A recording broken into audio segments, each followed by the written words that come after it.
Pemirsa, pelemahan nilai tukar rupiah terhadap dolar Amerika Serikat memberikan dampak terhadap industri nasional. Ya, di mana sebagian bahan baku masih tergantung pada impor. Menyikapi hal tersebut, Kemenperin mendorong pelaku industri untuk mengurangi ketergantungan terhadap transaksi dolar Amerika dan bertransaksi menggunakan mata uang lokal.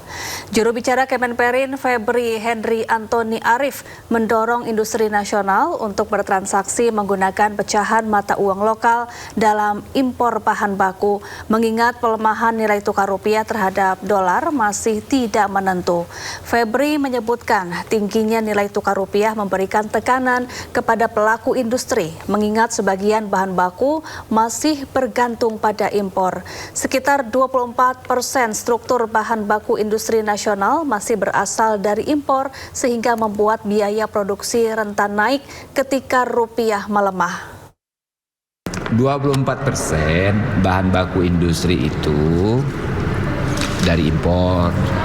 Nah, karena pelemahan nilai tukar rupiah terhadap dolar, kami mengimbau industri untuk memanfaatkan fasilitas Bank Indonesia, yakni LCT, Local Currency Transaction, untuk membeli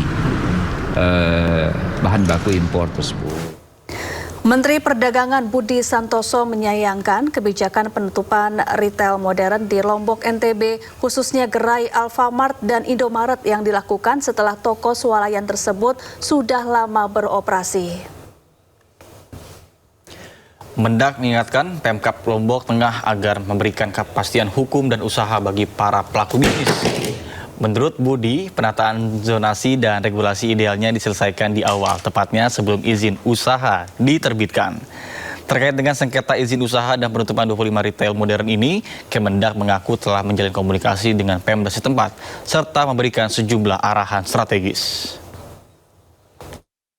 Misalnya di Lombok, memang Pak ada beberapa, kalau nggak salah 25, tapi sekarang sebagian sudah beroperasi kembali.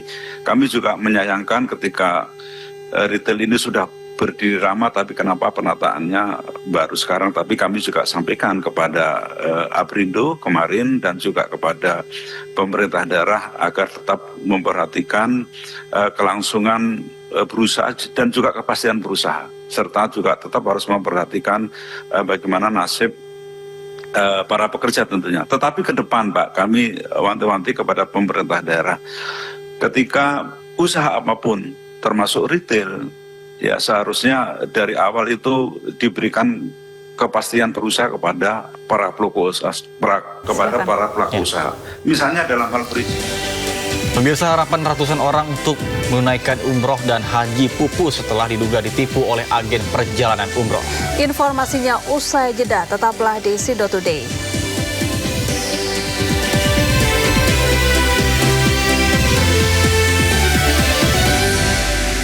Pemirsa, nilai tukar rupiah terhadap dolar Amerika Serikat telah menyentuh di level 17.800-an per dolar. Menteri Keuangan menjelaskan pelemahan rupiah tak wajar mengingat fundamental ekonomi nasional tetap stabil dan kuat. Menteri Keuangan Purbaya Yudi Sadewa menilai pelemahan rupiah yang semakin dalam tersebut terjadi di tengah kondisi pasar keuangan global yang masih bergejolak akibat sentimen Timur Tengah yang belum mereda. Purbaya menegaskan pelemahan rupiah saat ini tidak sejalan dengan kondisi fundamental ekonomi nasional.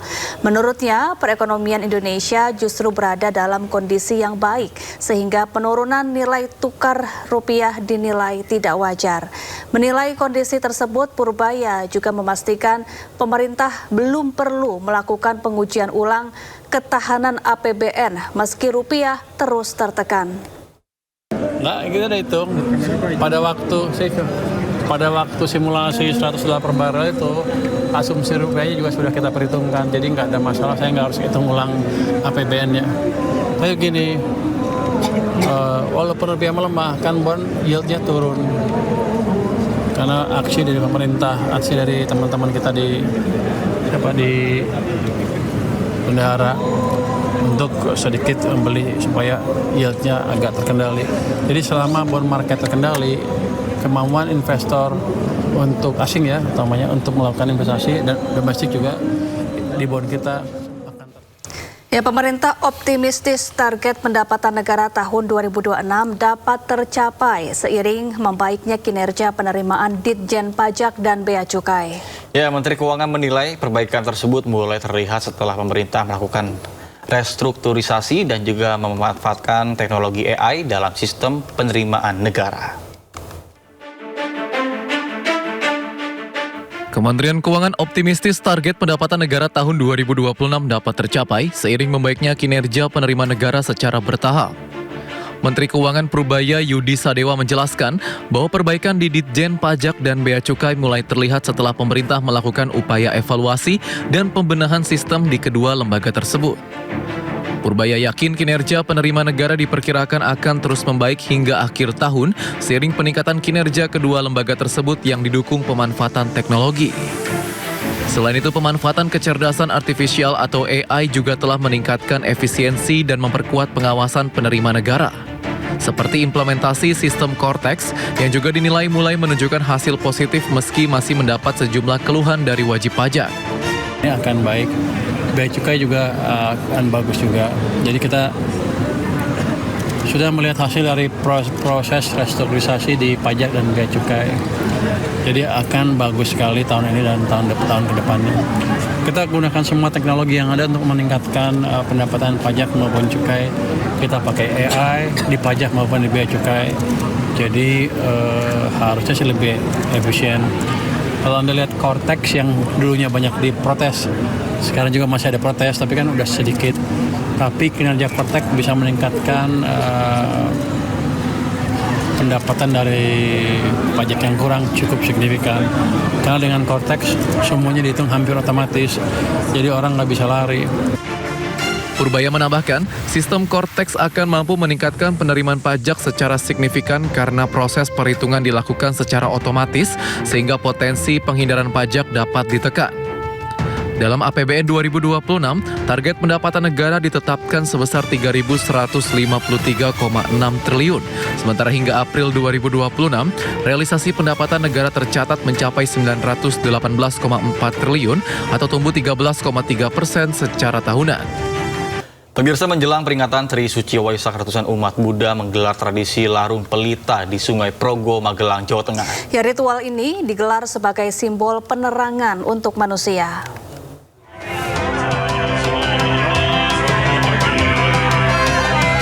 Ratusan umat Buddha dari Majelis Muni Indonesia melaksanakan ritual larung pelita di Sungai Progo, Magelang, Jawa Tengah.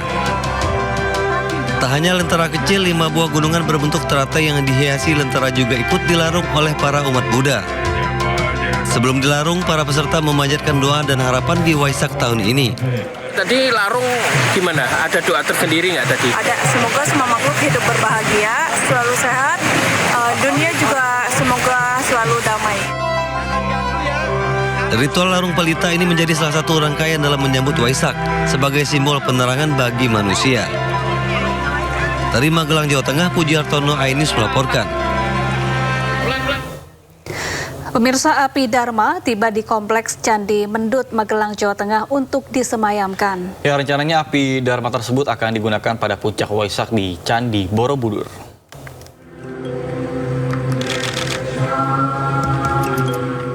Api Dharma tiba di Kompleks Candi Mendut, Magelang, Jawa Tengah untuk disemayamkan. Sebelumnya, api tersebut diambil dari Embrapen, Kabupaten Grobogan. Sebelum penyemayaman, para biksu melakukan ritual pradaksina sebanyak 3 kali mengelilingi candi sambil membawa api Dharma dengan memanjatkan berbagai doa puja.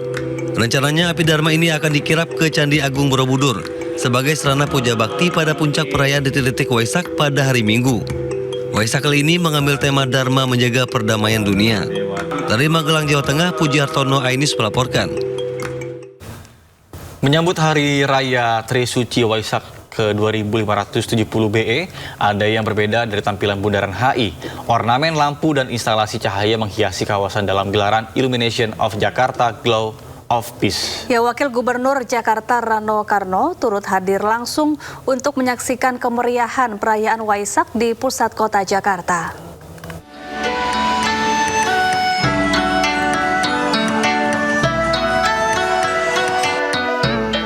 Ratusan warga padati area Bundaran HI untuk menyaksikan rangkaian perayaan Tri Suci Waisak 2026. Kehadiran patung Buddha menjadi daya tarik utama dan latar favorit untuk bersuah foto bersama keluarga. Acara digelar pada 28 Mei hingga 1 Juni 2026, menghadirkan pertunjukan seni budaya, doa bersama, instalasi cahaya, pelepasan balon harapan hingga atraksi budaya yang terbuka untuk masyarakat umum. Wakil Gubernur DKI Jakarta Rano Karno turut hadir langsung menyaksikan kemeriahan perayaan Waisak di pusat kota Jakarta. Sesi doa bersama sekaligus renungan dihadiri tokoh lintas agama dan dipimpin oleh Bante Damasubo Mahatera, didampingi Bante Rahanadi Rotera. Kalau dikatakan sebuah kegiatan, ini sempurna sudah. Dari 6 kegiatan keagamaan yang kita kemas dengan budaya, dari mulai kita Christmas Carol dan sekarang di Waisak, alhamdulillah ini menandakan bahwa kebersamaan di Jakarta itu semakin kental. Perayaan ini menjadi wujud keragaman dan toleransi yang terus dijaga untuk selalu menumbuhkan rasa cinta kasih, mengungkapkan rasa syukur, membangun kedamaian batin, kebijaksanaan demi kehidupan yang harmonis bagi seluruh umat. Dari Jakarta, tim Liputan iNews melaporkan.